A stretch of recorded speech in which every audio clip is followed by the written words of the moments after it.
the series on life after death, and in the previous teaching we had a look at the fact that when the saints die physically, their bodies expire, they depart to be with our Lord Jesus Christ in heaven.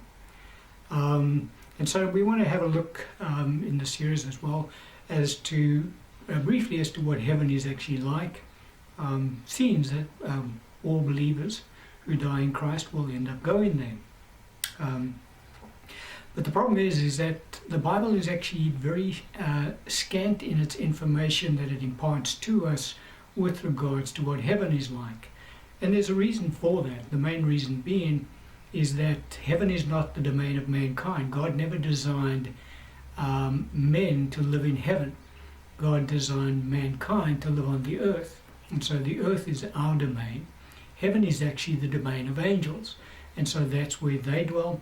And so God has deemed fit not to open up to us in Scripture exactly what heaven is like, because, as I said, it's not our domain. We are not. God never intended us to live there for eternity, and so He doesn't reveal too much about heaven to us. In fact, He reveals almost nothing about what heaven is like.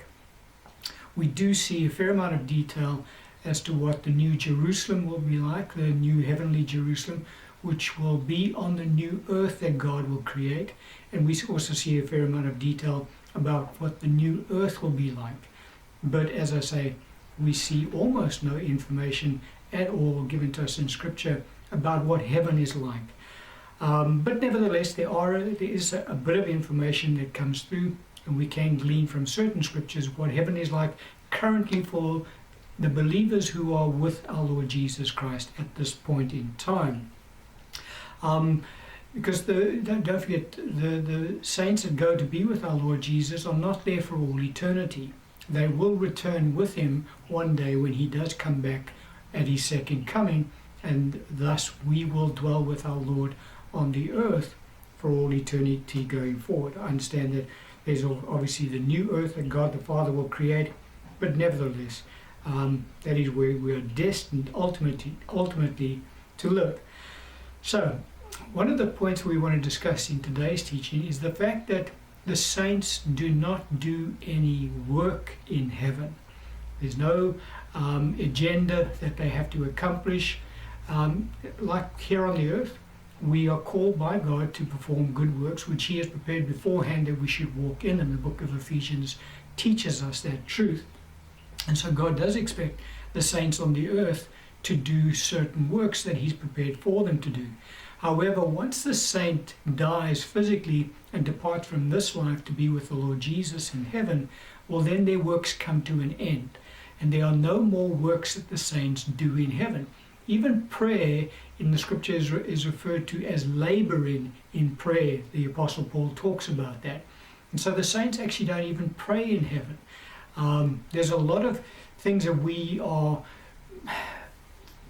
kind of form our own opinion about what heaven should be like, and so there's a lot of weird ideas out there about what the saints are doing currently in heaven. But when we look at Scripture, it's actually quite plain to us that on this particular point, the saints are actually doing no work any longer once they get into heaven.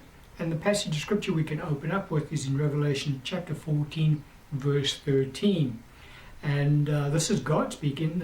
John is writing. He says, "Then I heard a voice from heaven saying to me, 'Write, blessed are the dead who die in the Lord from now on.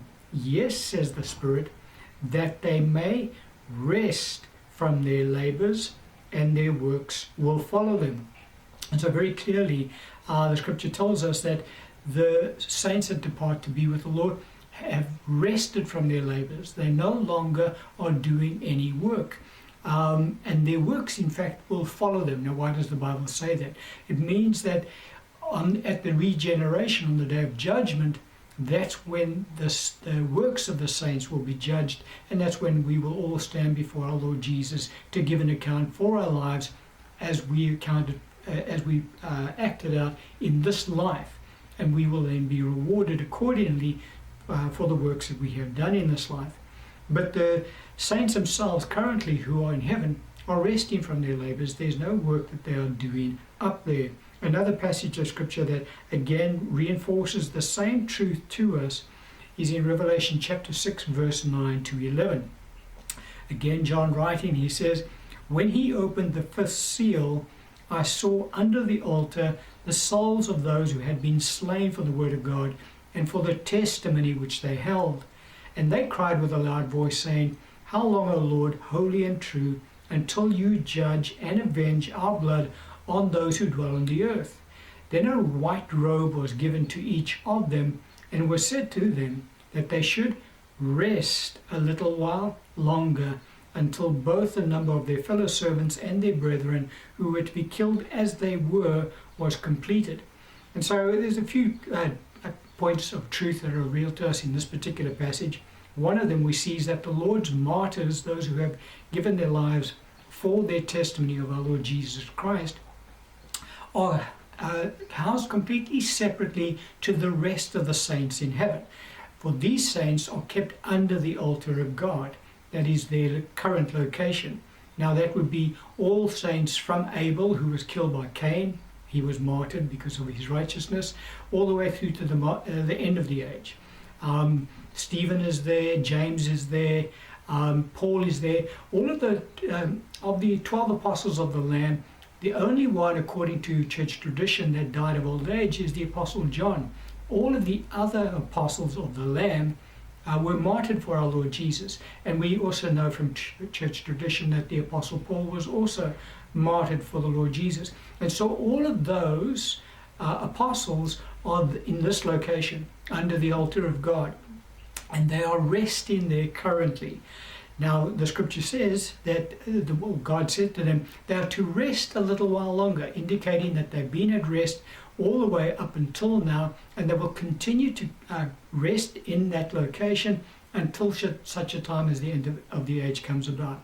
They were only given their white robes on this occasion in scripture is because our Lord Jesus Christ was at that point raised from the dead. His blood was offered as the atoning sacrifice, and those robes could then be dipped and washed in the blood of the Lamb. And that's why they were only given their robes up until at that point. Prior to that, no martyr had received their white robe before our Lord Jesus Christ was raised from the dead, but now all of them do receive it. But the point that really we wanted to pick up from this passage of scripture is that those saints aren't working in heaven. They're all resting in heaven, and they're told to rest for a little while longer.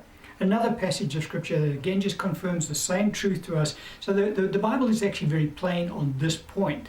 And so when you hear of fictitious visions, people they say they go to heaven and they see all this activity in heaven and people are doing things, etc. Well, that's actually just not the Bible at all, because the Bible tells us very plainly that the saints who are with our Lord in heaven are resting. Daniel chapter 12 verse 13. This is the angel Gabriel speaking to Daniel, and he says, "But you," talking about Daniel, "go your way till the end, for you shall rest and will arise to your inheritance at the end of the days." And so Gabriel is just telling Daniel at the end of his end of his days, when he dies, that he will then enter into his rest and he will rise to his inheritance at the end of the days. So Daniel wasn't going to be rewarded with any inheritance when he went to be with the Lord. He would only be rewarded with his inheritance when he was judged by the Lord at the end of the age, as all saints will be judged at that time. So no saint has received any reward from the Lord. No saint has received any inheritance from the Lord.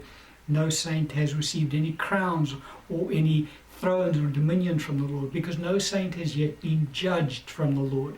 Also, no saints are dwelling in the heavenly city of Jerusalem at this point in time. That city is vacant. It is prepared for the saints, but they will only, because that forms part of the inheritance of the saints, and so they will only receive the inheritance of their domain in the New Jerusalem at the end of the age, when they are judged by the Lord. Even God the Father, God the Son are not in the heavenly Jerusalem at this point in time. They are dwelling in their temple in the heaven of heavens. John saw God the Father seated on his throne in the temple, and we know there is no temple in the New Jerusalem. John tells us that in the book of Revelation. So again, many people have pretended to have visions. Obviously it's just their imagination they've used. I've made a lot of money of their false narrative they put out, because they put out books, etc. But nobody's in heavenly Jerusalem at this point in time. That is reserved for the end of the age. But the point that I wanted to really get across here is that Daniel's resting. All of the saints in heaven are currently resting. None of them are doing any work whatsoever. And then a closing passage we can look at today is in Luke chapter 16 verse 25. Our Lord speaking around the concept of what it's like currently in heaven. He says, "But Abraham said, 'Son, remember that in your lifetime you received your good things, and likewise Lazarus evil things.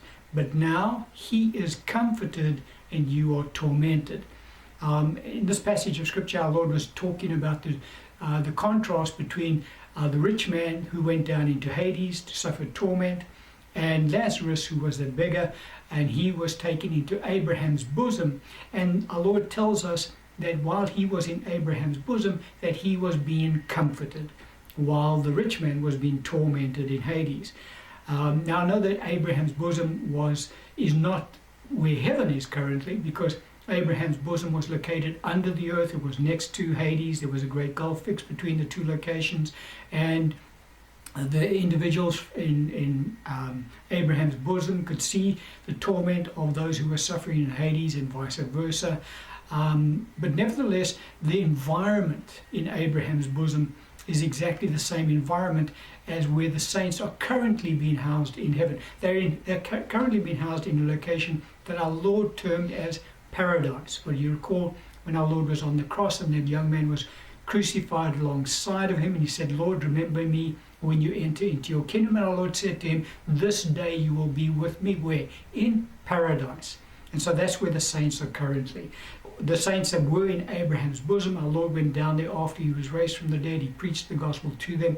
They were born again, and they could thus enter into heaven for the first time. Old Testament saints couldn't go into heaven because they hadn't yet been born again. But the book of Ephesians teaches us that our Lord led captivity captive, and he took them up into heaven with him. And so all the saints are currently in the location, one of two locations in heaven. They're either in paradise or they're under the altar of God, depending on whether they were martyred for the Lord or whether they just died as saints in the Lord. But not one of them is doing any laboring or any work. They are all resting, and they are being comforted in the presence of the Lord. And we'll end the teaching on that point.